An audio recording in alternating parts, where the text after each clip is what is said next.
All right, good morning. My name is Nicholas Johnson. I will be the interviewing, and today I will be interviewing the interviewee, Dr. Charnene Herbert.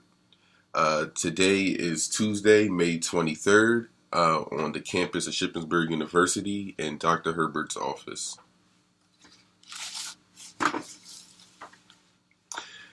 This is Nicholas Johnson. I attend Shippensburg University. I am interviewing Dr. Charnene Herbert on Tuesday, May 23rd, at Shippensburg University in Pennsylvania, in Shippensburg, Pennsylvania. This interview is being recorded as part of an Inclusive Future Faculty Initiative sponsored by the Frederick Douglass Institute Collaborative of Pennsylvania State Institutions of Higher Education. The interview is being recorded on Mac laptop. All right, so questions. What is your full name? Charnene Charette Herbert. Right. What is your department, rank, and at what university are you currently employed? I am in the Department of Human Communication Studies. I teach also in the Department of Ethnic Studies, and Shippensburg University is where I'm employed. Okay. How long have you worked at this university? I started here in the fall of 2002. How long have you been employed as a professor? Since the year of 2000. Okay. And what made you decide to go to graduate school to pursue a terminal degree? That's a funny story. My undergraduate faculty at Morgan State University said that I should just go ahead and get a PhD after I was saying I was going to get a master's. Why would you stop there? Because they'll just pay you less and make you work more. So for that reason, that was the initial impetus. Okay, I'll just go get a PhD after my master's degree was finished. And then I realized that graduate school separates the women from the girls and the boys from the men very quickly, and you do have to become passionate about your study. So then I became very eager to continue learning about African American communication and African American history. Okay. And how would you describe your graduate school experience? I went to grad school at the University of South Carolina, and I was the lone doctoral master's student in the Department of Speech Communication. I was the lone African American student in that program, and I was near genius in that program also. For my master's work, I was introduced to Molefi Asante briefly as Arthur Smith, and from that, like one publication or two publications, I began to bring a litany of work to my faculty so that they could read, so that they could help me do my graduate work. And Charles Wilbanks was my department chair and master's thesis chair, and he was very receptive to that. So going from Molefi Asante, I was introduced to the work of Melbourne Cummings, Lindry Niles, and so many other black scholars that they didn't have any clue about in a traditional rhetoric program based on Aristotelian rhetoric. So that was interesting, but it was very empowering also. So compiling that very traditional rhetorical training with the work, and that's where I was introduced to Hoffer, actually, the book you gave me not too long ago. So combining those two areas, I thought I was like unstoppable. I was genius. I had all this information. I had more information than my professors had. And then when I got to Howard, I was humbled because I spent countless hours talking to Dr. Cummings about how I felt behind. And she says, it's because you're not, the shining black princess of the department. It's a lot of black people here who know a lot, and they've been training in this area since undergrad by black professors who study this stuff. And I had crossed over from more of the mass media, non-theoretical, more application, editing, video camera, on-screen talents, broadcast journalism side. So there were people who had been studying that for about 6 to 8 years, and then I jumped in with them and had to learn how to swim. Mm. So, but my time at Howard was the best time of my life, ever, ever, ever, ever. Even though I had to really do some swimming upstream to, I feel, catch up with the genius of the students who were already there. I mean, it was a remarkable time.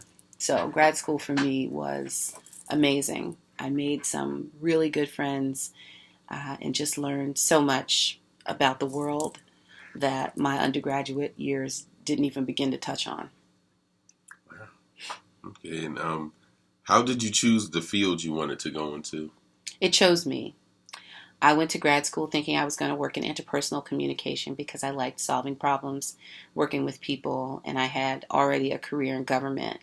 I had worked for the Army Corps of Engineers, INS, and the FAA.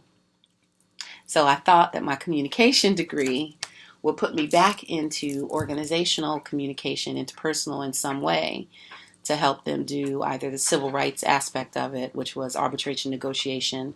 I worked in public affairs for the FAA, and I also worked in labor relations. So you need someone to do arbitration. You need someone who's able to kind of meet with parties and negotiate. And that's what I thought I was going to do. And when I got to USC, they said, yeah, we don't do that here. We do rhetoric. And I thought, what is that and why would I want to do it? And I had taken speech classes in undergrad, so it wasn't totally unfamiliar, but that level of study was.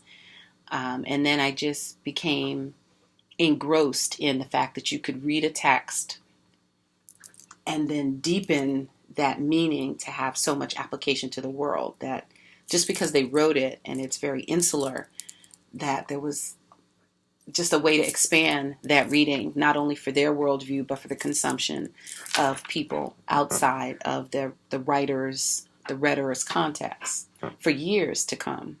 So, I mean, I became passionate about that and reading texts.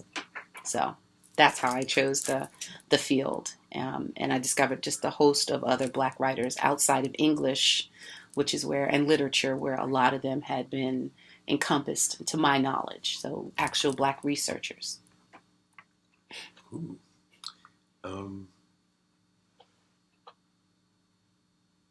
At what point did you decide to become a professor? I'm still deciding that. In 1995, it was the first time that I had taught a group of undergraduate students, and they survived, and I survived. So when I got to University of South Carolina, they told me that I had been awarded a fellowship and assistantship. So you got a little bit off tuition, but you also had to work for it. So you had to teach classes. So the professor of record taught the lecture, and I taught 3 recitation sections of the Intro to Speech class. And what I loved about it was that I could take a lot of things that I enjoyed, like music and whatever, and incorporate that into the lessons to get them to make and perform better speeches. So I didn't really make the decision, and I remember standing in my classroom saying, yeah, I'm not going to do this for the rest of my life. But there is something about the interaction in the classroom that kind of keeps me there. I think it's more of a gift than something I honed in and tried to do. I think it just kind of comes to me. And then sometimes in the classroom, there's magic that I don't think I created. It's like metaphysical of sorts. So. And what college or graduate school experiences contributed to you deciding to become a professor?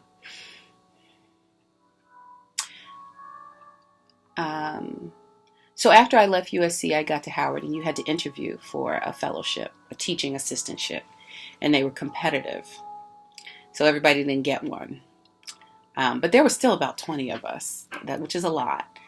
And we got to do a lot more hands-on work. We got to choose our text. We got to choose, well, you didn't really get to choose it. They gave you the text. But we had input into selecting the textbook. We had the opportunity to introduce articles to the students and other things. And I wish I could say it was something academic that made me become a professor, but it really wasn't. I mean, I have a thirst for learning. That's just how I was born. But my interactions with my professors really shaped the fact that I thought their lives were great. I thought what they did was wonderful.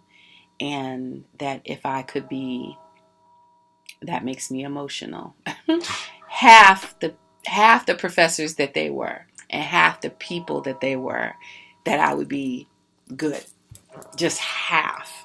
Because while my students think I'm good sometimes, some days, my professors are amazing. They are amazing people. Still to this day. They are really good people. So, anyway. All right, and why did you choose to become a professor? Again, just piggybacking off of my last answer, I think my faculty at Howard University, and maybe even a couple at USC, just really made this environment attractive to me. That they seemed happy and happy about explaining the stuff that they studied. It wasn't an arduous task. It felt like when they put their stories into the theory or perspectives that we were sharing, that it just gave it greater life. So Melbourne Cummings, Richard Wright, William Starasta, I mean, these folks just spoke life into the work that we did in the classroom. And I thought, that's not a bad life. So I wanted to stick within that space. I call myself a person who's never really graduated from college because I've been here since the day I walked on to, I started at Queens College and then went to Morgan State, but I just have never graduated. So. And what are your responsibilities as a faculty member? There's the divide between research. There's a divide between teaching and scholarship. And what is a day in the life of a professor like? I am in the day in the life of a professor is really finding balance between that research service and teaching. I probably said it differently before. So it's research, teaching, and service. And depending on the university where you are, you're going to have a higher emphasis on one or the other or two versus another. At Shippensburg, I believe we're very teaching focused, but a high research component. I know at Howard, they teach maybe 2 courses and are required to do a lot more research than we are. So the day in the life of a professor is finding a balance between the research service to the university, like committees work and so forth, and teaching. And so mine specifically would also be added the element of just student engagement. And that's where I consider myself more of a teaching, advocate, research person.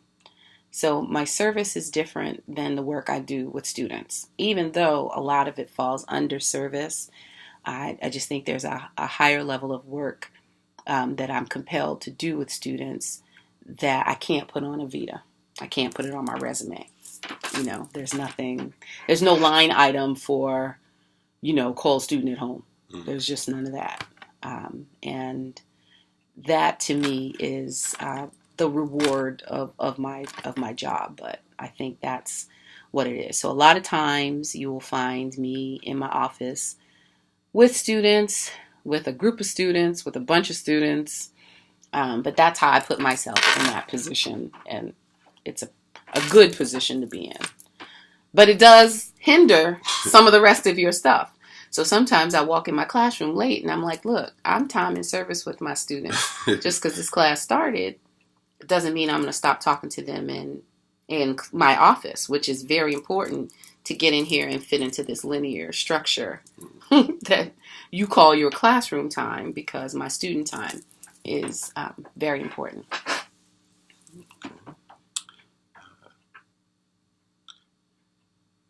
And what is your favorite part of the job? Working with the students. Just working with them, which is why I haven't become an administrator yet, because I really prefer more events, planning, organizational development than I do grading papers. Mm. And what would you describe as some of the benefits of being a professor? Perceived autonomy. The perception that we have so much time off. When the reality is we really don't, because we work all the time. If I'm reading a book, as I shared with you, reading Ta-Nehisi Coates, I'm like, oh, how can I put this into my class?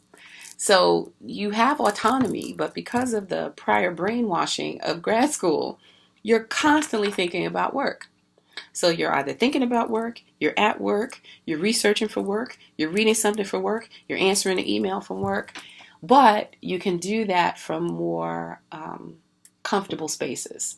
So with the advent, of course, of, all this internet and all of that, you do have more opportunity to spend it being in a library or being in Starbucks or at home, and you don't have to be chained to your office. So I think the biggest benefit is really the scheduling, the time. I think another benefit is if that's your thing, the impact that you have on the students who you meet, who come into your life. And some never leave. Some do, thousands of them go. But for the few that do remain a part of your existence, for me at least, and this is not a narrative that every faculty member would give, they just become a part of your extended, broader family. And that's it. And as they grow, of course, their attention on you shifts, and the way they treat you shifts, and the way they care for you and vice versa shifts. Like, I can't call them and dictate what they should do with their lives now that they've got, spouses and children. But some do call for advice, and I'm happy to give it from adult to adult. So those, I think, would be the best benefits for me. Okay. And what is your least favorite part about your job? That I can never do enough. It's like you're chasing a carrot that you're never going to catch. I am not particularly fond of waking up in the morning and having to write a series of articles. And because I am not fond of that, I made a conscious decision with the devil to not play that game. It has some hindrances in this environment because research is, in most cases, valued more broadly in the professoriate than your work and all these wonderful experiences that you have with your students that, warm your heart, but won't make you, receive the salary of Cornell West. Mm. So that's probably the least favorite part of it, is that you're always catching up. So you can do 3 articles in 5 years, or you could do 3 articles a year. And you'll just never think that that's enough. You never think that you're doing enough in that regard. So the work can become insurmountable. And you become your own worst enemy. For instance, you don't have to give your students 3 papers for 4 classes each, but you do, so that they experience some degree of dedication to the pursuit of that course and academic rigor. But then you're creating the binds that confine you. So that is psychosis. A little bit. Kind of, but I can't be a person who gives the class and it's like, okay, there's no requirements. You just come and listen. Even though students would like that, I think in the end, because they are so used to measurements, they wouldn't be satisfied, with that. And then I think, as the critical theorists say, we're lulled by all this additional media in our life, that because of all these advents, some of them just don't listen. They don't know how to listen and just give to a discussion. So to bring them in and not test them, how do you know that they're learning anything at all. So I always use a variety of measurements in the class, but I do think there's some binding that all these standards put on both the professor and the student to perform in ways that are taxing. All right. And what are some of the challenges of being a professor? Just press rewind and go back to that last answer. I think those are the biggest challenges. Just time, being dedicated to a sense of rigor, finding balance between the teaching, the service, the research, and then what really warms your heart, what really gives you joy in terms of your job. And how do you overcome these? St. John's Wort.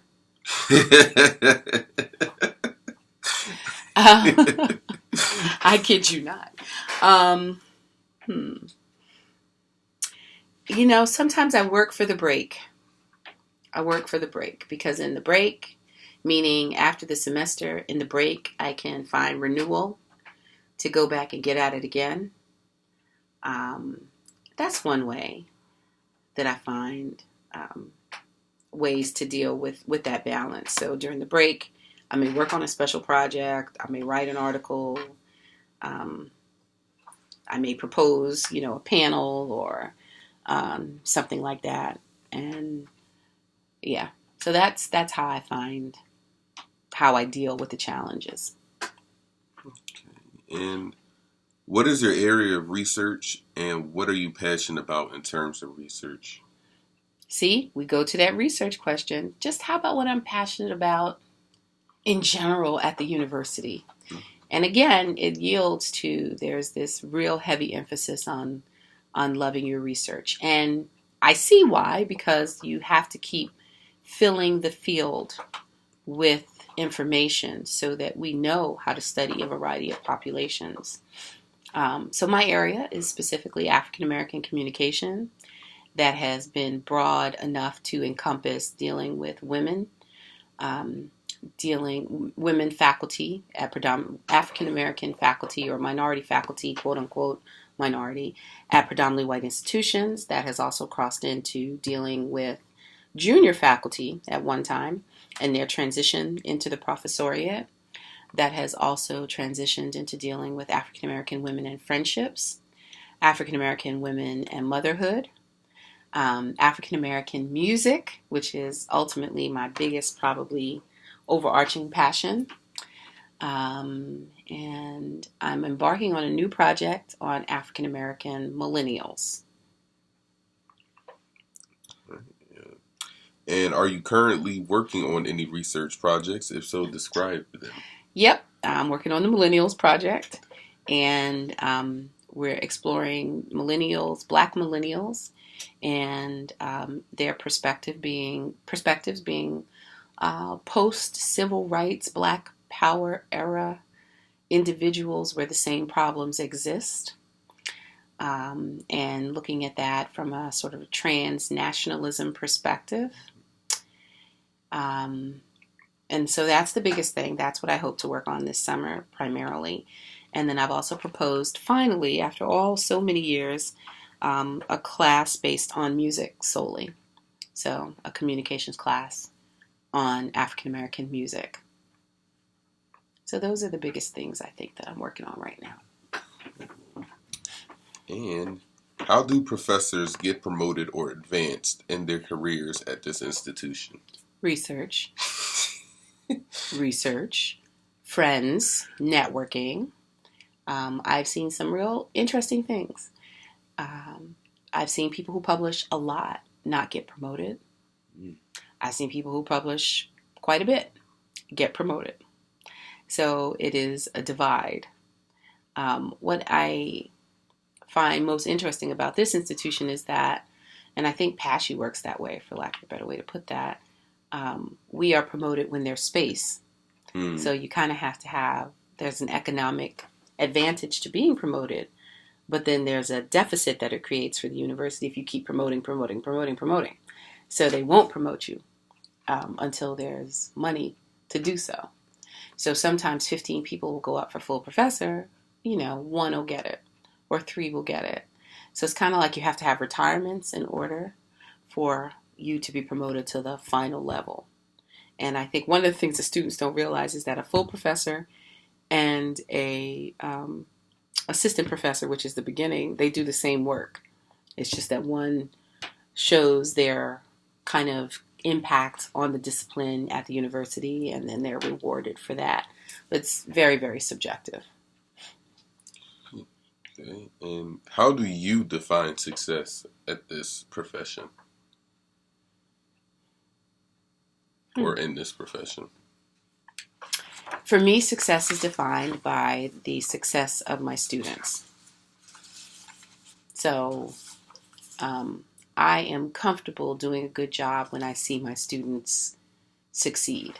And I think, like a proud pseudo parent of sorts, even though the first half of them are 3 to 5 years younger than me, I still see their successes and have joy. And that only increases as I get older and old enough to be my students' parents now.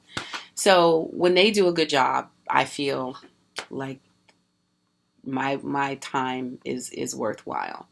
That brings me no money, but it is a joy. It adds to the pressure and finding time and negotiating all those things of research, service, and teaching. Okay. And why do you think there are so many misconceptions surrounding being a professor?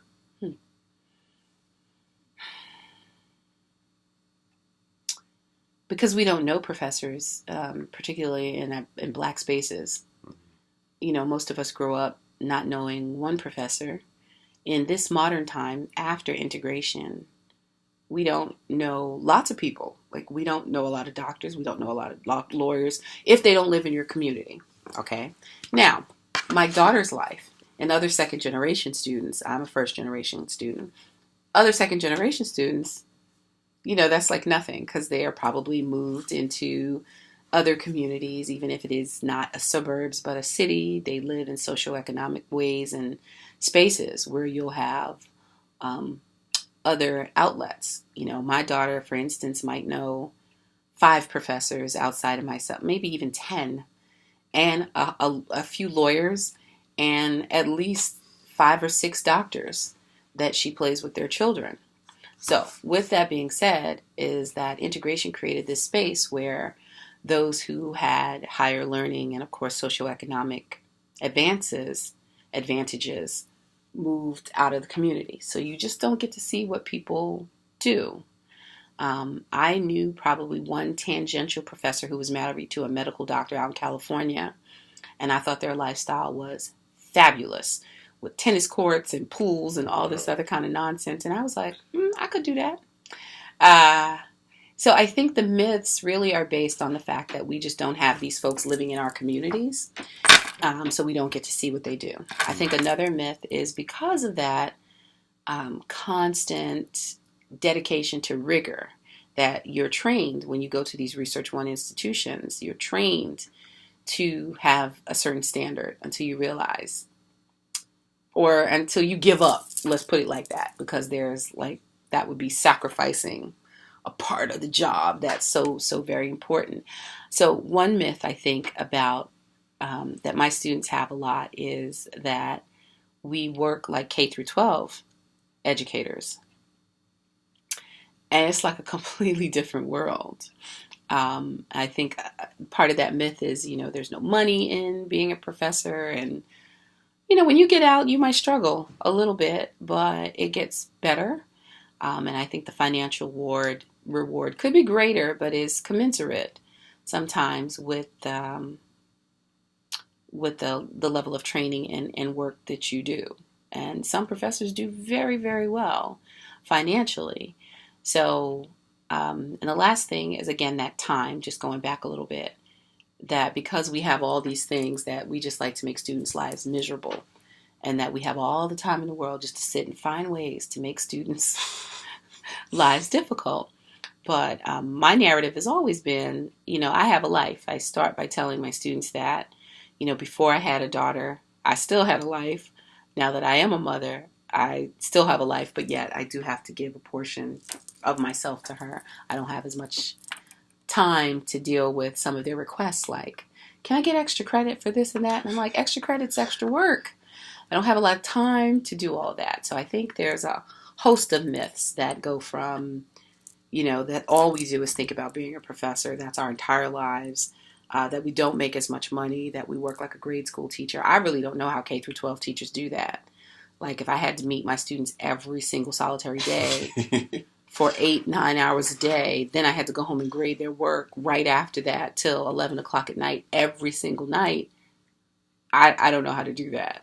Whereas I may have to do work till 11 o'clock at night, but I'm only meeting my students till 3:30, and then I can have maybe Wednesday off to deal with it all. So there's a big difference in the work that we do. Okay. Would you like to offer your opinion on any of these misconceptions? I think you just did that. So. I did. I have a lot of opinions on them, but I think the biggest thing is, you have to, I'm a big history person, so you have to link things back to history. Like, where did it come from? It's because we don't live together. We just don't live in the communities where the professors are, so we don't get to see what they do. Most of the quote-unquote minority students' experience with teachers are going to be those that they experienced in K through 12 education. Do you think that it's important for more underrepresented minorities to become professors? Why or why not? Yes. Become, occupy our small state schools, and because your experiences will help students see a new reality. And I don't know if it's by training or just who I am, probably indirect training from my time at Howard, where, my professors were real people. They have real lives. We knew their children's names. We knew their children's antics, getting parking tickets or going out and doing stuff they weren't supposed to do, or taking a semester off from college because of academic dismissal. I mean, they had real lives. And so I think my journey has been to be as transparent as I can with my students about who I really am. That is not maybe a comfortable space for all faculty to do that. But I think in this experience of being an African American professor, I think the layers that I shed will help students see the benefits in maybe choosing a career in the professoriate, just so that we don't die out. And then who do the students have to look to?